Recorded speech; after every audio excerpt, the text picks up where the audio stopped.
నమస్తే నవ్వు ఎట్టున్నారు బాగున్నారా అంతా 2025 సంక్రాంతి వార్ రసవత్తరంగా మారింది. ఎప్పట్లాగే ఈసారి కూడా భారీ సినిమాలు రేసులోకి వచ్చాయి. త్రిబుల్ ఆర్ మూవీతో గ్లోబల్ స్టార్గా మారిపోయిన రామ్ చరణ్ ఆచార్య మూవీతో చావుదెబ్బ తిన్నాడు. తన స్టార్డమ్కే సవాల్ విసిరింది ఆ సినిమా. అది మెగాస్టార్ చిరంజీవి సినిమానే అయినా రామ్ చరణ్కి ఎక్కువ డ్యామేజ్ చేసింది. అసలు ఈ సినిమాకి రామ్ చరణ్కి సంబంధం లేదని ఇప్పటికీ మెగా ఫ్యాన్స్ వాదిస్తూనే ఉంటారు. అయినా సరే ఇప్పటికి కూడా ఆచార్య మూవీ డిజాస్టర్ రామ్ చరణ్ని వెంటాడుతూనే ఉంది. ఆచార్య మూవీ మచ్చని తుడిచేసుకోవడానికి చాలా గట్టి ప్రయత్నమే చేస్తున్నాడు. ఈసారి ఎలాగైనా సరే బాక్సాఫీస్ని షేక్ చేస్తా అంటూ గేమ్ చేంజర్ మూవీతో జనవరి 10న రిలీజ్కి ముహూర్తం పెట్టుకున్నాడు. అయితే సంక్రాంతి సీజన్ అంటే మాది, సంక్రాంతి విజయాలకు కేర్ ఆఫ్ అడ్రస్ మేమే అంటూ బాలయ్య మరోవైపు రంగంలోకి దిగాడు.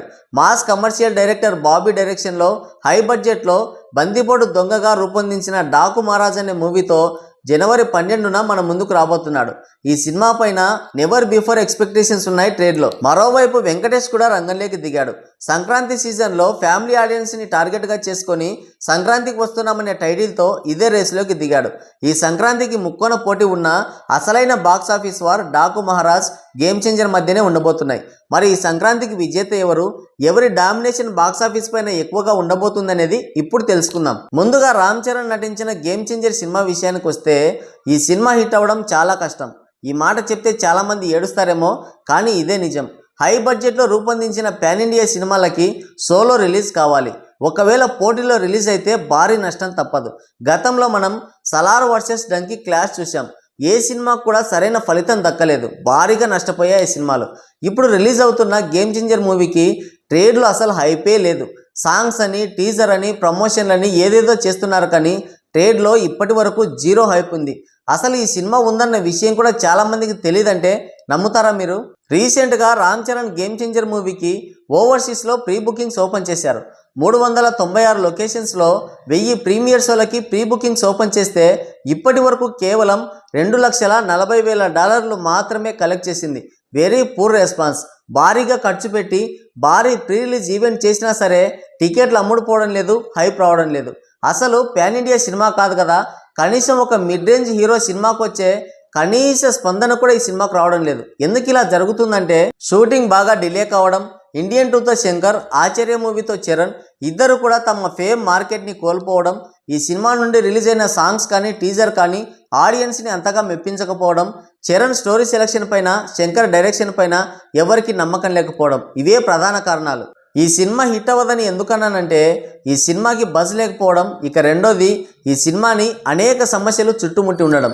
అంటే ఈ సినిమా షూటింగ్ బాగా డిలే అవ్వడంతో అనుకున్న బడ్జెట్ కంటే ఎక్కువైంది. అప్రాక్సిమేట్లీ 500 కోట్లు అయింది ఈ సినిమాకి బడ్జెట్, ఎక్కువైందని ఇన్సైడ్ టాక్. అయితే థియేట్రికల్ రిలీజ్ ద్వారా ఈ సినిమా 300 కోట్ల షేర్, 600 కోట్ల గ్రాస్ రాబట్టాలి. అదైతే అసాధ్యం. అయితే పాన్ ఇండియా రేంజ్లో రిలీజ్ కాబోతున్న ఈ సినిమాకి ఇంకో సమస్య కూడా వేధిస్తుంది. అదే పాన్ ఇండియా రేంజ్లో గట్టి పోటీ ఎదుర్కొంటుంది. తెలుగులో డాకు మహారాజ్, సంక్రాంతికి వస్తున్నాం సినిమాలతో గట్టి పోటీ ఉంది ఈ సినిమాకి. ఇక తమిళ్లో అజిత్తో తీవ్రమైన సమస్య ఎదురైంది గేమ్ చేంజర్కి. అసలు అక్కడ గేమ్ చేంజర్ సినిమాకి ఎన్ని థియేటర్లు ఇస్తారో కూడా తెలియదు. ఇకపోతే హిందీ బెల్ట్లో రామ్ చరణ్కి అంతగా మార్కెట్ లేదు.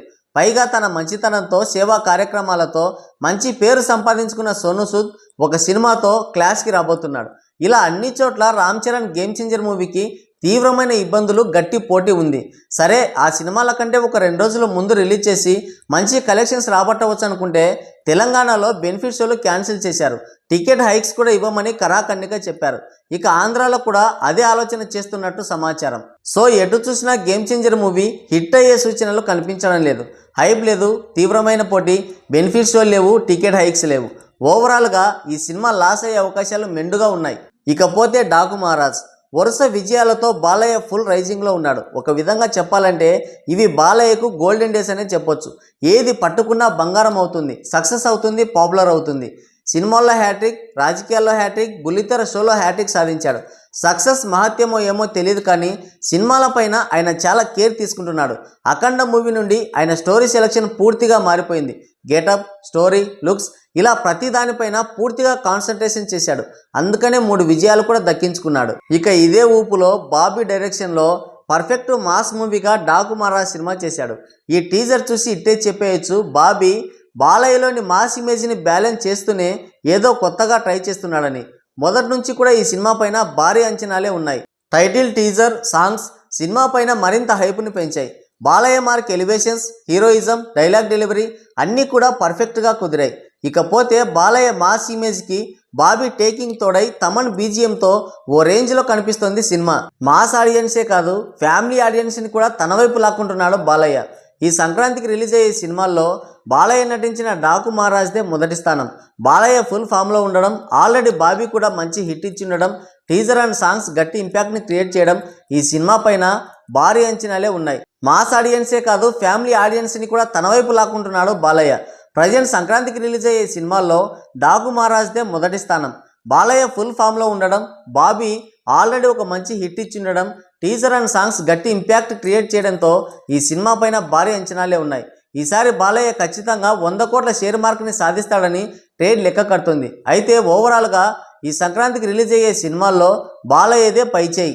మరి ఈ సంక్రాంతికి రిలీజ్ అయ్యే సినిమాల్లో ఏది బాక్సాఫీస్ విజేతగా నిలబడుతుందని మీరు అనుకుంటున్నారో కింద కామెంట్ చేయండి. ఇంతసేపు వీడియో చూశారంటే సాహసమని చెప్పాలి. నచ్చితే ఒక లైక్ వేసుకోండి, వీలైతే సబ్స్క్రైబ్ కూడా చేసుకోండి, నాకు సపోర్ట్ చేయండి. Thank you.